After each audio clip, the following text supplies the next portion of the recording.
Hey everyone, and welcome to today's Explainer. We're unpacking a true story out of Bihar, India. And honestly, it's an emotional roller coaster. We're talking about human ambition, the absolute destruction that ego can cause, and the incredible, crazy power of selfless love. We're going to follow a high-ranking district magistrate, a DM, who makes a totally life-altering discovery while on vacation. It really shows how easily our perceptions can be twisted, and how the biggest heroes are often the ones we completely ignore. Okay, so let's set the scene. Picture this. You are Sanja.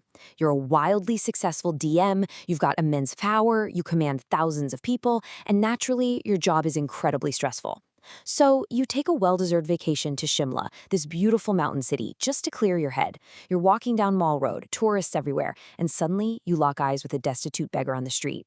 But wait, you look closer and your heart literally skips a beat. Because it's not a stranger. The beggar sitting there in tattered clothes, it's your ex-husband, Abhay. I mean, can you even imagine the shock? Abhay? You? The contrast here is just staggering. You've got Sandhya, right? Wealthy, powerful, turning heads wherever she goes. And then there's Abhay. Torn clothes, giant overgrown beard, holding an old begging bowl, literally surviving on spare change from tourists. How on earth does a man who was married to one of the most powerful women in the state end up on the streets? Well, for that, we need to rewind. Let's go back to a modest neighborhood in Patna. Sandhya and Abhay were childhood friends. Sandhya, the daughter of a clerk, and Abhay, the son of a school teacher. Sandhya had this massive dream to pass the UPSC exams, which, if you know, are notoriously brutal, to become an elite civil servant. But her family just couldn't afford the coaching. She was literally on the verge of giving up. And that's when Abhay steps up. He tells her, no way, you are not quitting. He works his day job, takes on extra online gigs, tutors, and basically pours his entire youth and every single penny he earns into funding her dream. When she finally clears the exam, they get married. Just a simple, loving marriage built on total mutual support. But you know, success changes things. As Sandhya becomes a powerful DM, her whole world shifts. Suddenly she's rubbing elbows with elite politicians and the ultra-wealthy. And sadly, she's also surrounded by these greedy, jealous relatives. They start whispering in her ear, telling her that Abhay, this simple, ordinary guy, is holding her back, that he's not on her level.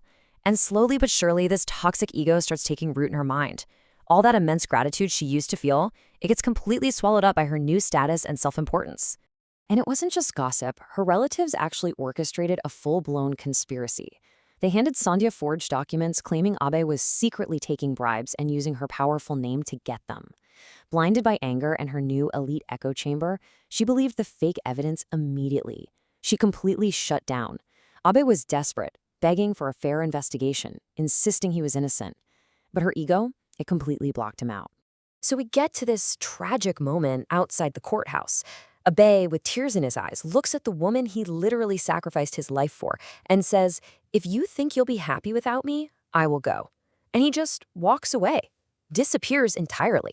Sandhya's career, meanwhile, keeps skyrocketing. She is a celebrated DM, but despite all the power and the public praise, her personal life is just hollow. And that deep emptiness is exactly why she took that stress relief trip to Shimla years later. Which brings us right back to that street in Shimla. Sonia is standing there, heart-pounding, staring at her ex-husband begging. Has he lost his mind? Instead of walking up to him, she decides to secretly follow him. For hours, she watches from a distance as he collects these tiny coins. Evening rolls around, and you'd think he'd go buy a cheap dinner, right? Nope. He goes to a shop, buys several packets of food, milk, fruit, but doesn't eat a single bite himself. He starts walking out toward the edge of the city, and Sonia is right behind him in the shadows. He leads her to this absolutely ruined building, peeling plaster, caved-in roof. And here is the twist no one saw coming. The second Abhay steps through the broken gates, 40 orphaned kids come sprinting out. They grab his legs, hold his hands, and they're shouting, "Papa is here! Papa has come!" Sandhya is watching from a hidden window, just completely stunned. The man she thought was a disgraced, greedy beggar is sitting there patiently feeding 40 children and taking only a glass of water for himself. How does a proud man end up here? Well, an elderly woman working at the ruin notices Sandhya trembling by the window and fills her in. 7 years ago, a horrific bus crash orphaned all these kids. No one helped them. Nobody. Except Abhay. To keep them from starving, he drained his entire life savings. When that was gone, he sold his land. Then he sold his house. And when he literally had nothing left, he swallowed his pride, picked up a bowl, and begged on the streets. He gave up his dignity so 40 kids wouldn't go to bed hungry. Hearing this, Sonya's entire world just shatters. The man she threw away, the guy she was convinced was corrupt, was out here making the most profound sacrifice you could possibly imagine. She rushes back to her hotel, but sleep, not happening. The guilt is absolutely suffocating. At 2 a.m., she's pacing the room and she calls an old contact in Patna, and that late-night call confirms her absolute worst nightmare. The evidence against Abe from 7 years ago was 100% fabricated by her own relatives. So, the very next morning, Sonia unleashes the full might of her bureaucratic power. She orders her trusted officers to pull every single 7-year-old case file. Boom, the forged signatures are exposed, and the guilty relatives are punished. But she's not done. Back at the orphanage, a corrupt builder had just issued a 15-day eviction notice, trying to steal the land. The kids are terrified. Sonia steps right in front of the builder's lawyers, drags him to court, and permanently secures that land. She is finally using her immense power to fight for the man who once gave up everything for her. To celebrate this massive legal victory, the orphanage throws a party, and the kids have a surprise for Abe. They play this video montage showing years of his silent sacrifices, carrying sick kids to the hospital, feeding them while he starved, and then a young boy takes the mic and says, "The world called us orphans, but Papa never let us feel like it." At that point, Sanja completely loses it. She walks onto the stage, breaks down crying in front of everyone, folds her hands, and publicly begs Abe for forgiveness. But Abe, he is just overwhelmed. He stays silent and walks off the stage. You see, Sandhya confessed, but forgiveness doesn't just happen overnight. A few days later, things take a terrifying turn. While teaching the kids, Abhay collapses, gripping his chest. Years of starvation and unimaginable stress finally caught up with his heart.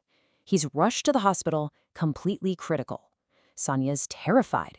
For weeks, she never leaves his side. She manages his meds, feeds him, coordinates with doctors, comforts the kids. She realizes if he dies now, she will never, ever be able to forgive herself. But thankfully, he stabilizes. And it's in that quiet hospital room that everything changes. Sandhya, sitting right by his bed, tearfully tells him she can never forgive herself for what she did.